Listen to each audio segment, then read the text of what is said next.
Mage here, and I wanted to talk about survival-friendly redstone design, specifically a 3x3 door design that I came up with. And it's this guy right here. Look, this is kind of this little structure here. Oop. And it's kind of at the end of this building here. Ah, what? Hey, knock that off. Okay. Well, anyway, yes. So I want to make this door fit into a relatively small space. The minimum number of blocks outside of the structure. Yes, I am using a lever as a button. The door is on a timer to close. That's not a fundamental feature of the door. The opening and closing animation, it's reasonably quick. And yeah, it's not special, but like it does the job. It's not a really ugly animation. It works reasonably well. All right, I'm going to show you how I did this. All right, so here we are. This is the design I came up with. It is one wide, and above the door, there is a door frame, and only one block above that it's required space, and it requires one block to either side of the pistons. Now, this is not a record-breaking small one, but every record-breaking small door had the input up on the top. Well, in a survival build, pretty much every time, your input's going to be down here. So there we go, it's open. I have it on a little delay here. You don't have to do that, that's just the way I happened to do it for the design I was doing. As you can see, this is a relatively symmetrical closing and opening pattern.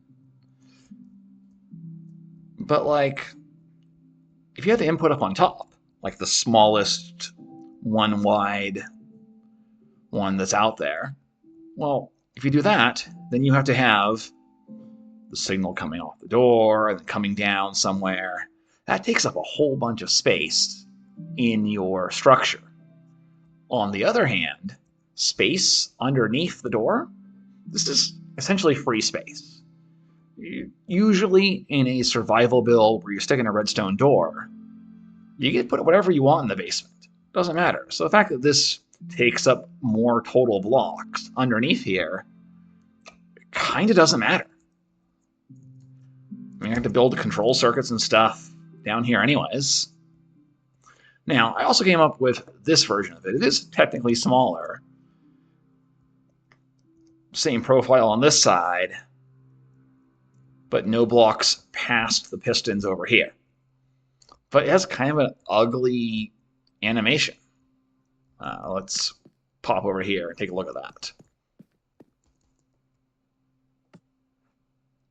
Yeah, it's not symmetrical, not a spiral. It's just ugly. Not really thrilled with that. And this space saving, not actually useful from a survival point of view. Because, I mean, I'm going to build a structure around this. It's not like I'm going to build a structure out to here on this side, and it's really critical that it needs to be one block closer in here and be all asymmetric. And yeah, no. Pretty much anywhere this fits into your build, this will also fit. Now, purplers, they have their design for a perfect spiral door, and actually has a smaller, like it doesn't stick out as wide as this, but it is 2 blocks thick, not 1 block wide. And I wanted a 1 block wide one for the build I'm doing. And as far as I can tell, from the point of view of fitting in a survival build with the least amount of blocks above and to the side of a 1 wide door, I can't find anything smaller than this. In fact, I had to build this myself to get something that was this small, because everything else was either significantly taller up top or wider. Most of them were taller on the top, because you'd have like redstone up above where this piston is, which means that if you want to have your decorative blocks, that moves them up yet another block higher. And I think this works really well. Now, so I'm not going to do a proper tutorial. I'm going to do the simple half-assed version of it. The bottom design shows up in lots and lots and lots of doors. I did not invent this bottom design. I did figure out the stuff around both of the sides and top myself. Bottom design, you can see you have all these pistons are sticky pistons. 2 sticky pistons. Your input block down here is going to be a note block or anything that does what a note block does. And you have an observer looking at that. 2 observers going out to the side into a solid block.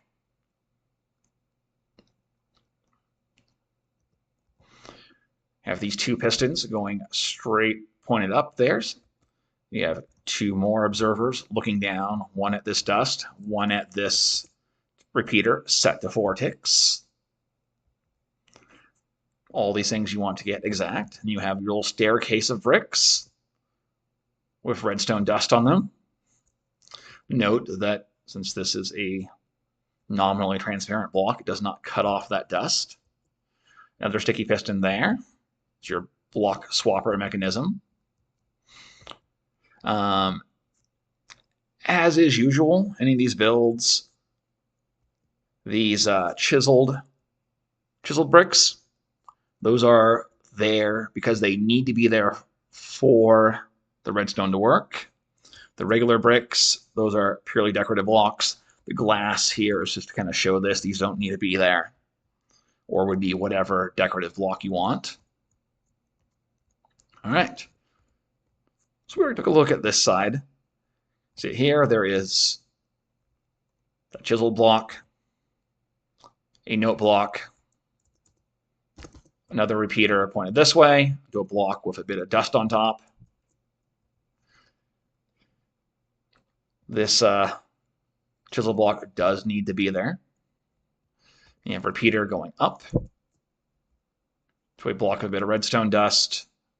This powers all 3 of these pistons over here. On this side, you have the same thing. Repeater, 3 pistons, block of some redstone dust. But you also have a repeater looking at that dust. And 2 repeaters, a block of some dust on it. That is, of course, a required block there. It has to be solid. But I'm using the decorative block that is one that will be visible when the door is open. And then a piston. Really is quite simple. Input is a pulsed input, so that every time you pop it, it does something. Now, you can get to stay open if you stick a lever on it, but it is a door because it's observer-based, where every time it's powered or unpowered, it cycles. So if you build it with this on, that's the state it'll be on when it's on. You build it with it off, state it'll be on when it's off. Of course, I do have this little pulse extender. You don't have to have the pulse extender. You could have a T flip-flop going into it. You could just have direct levers, whatever suits your fancy. Not that difficult to build. And it really fits. I haven't found anything that fits for practical purposes into a survival build as well as this. This is me trying to technically be smaller.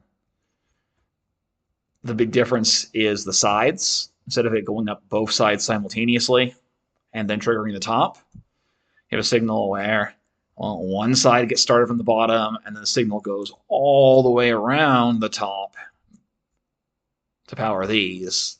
But that makes that ugly out of sync opening, and I do not recommend doing this I'm not going to walk through doing this because look, there's no reason to use this.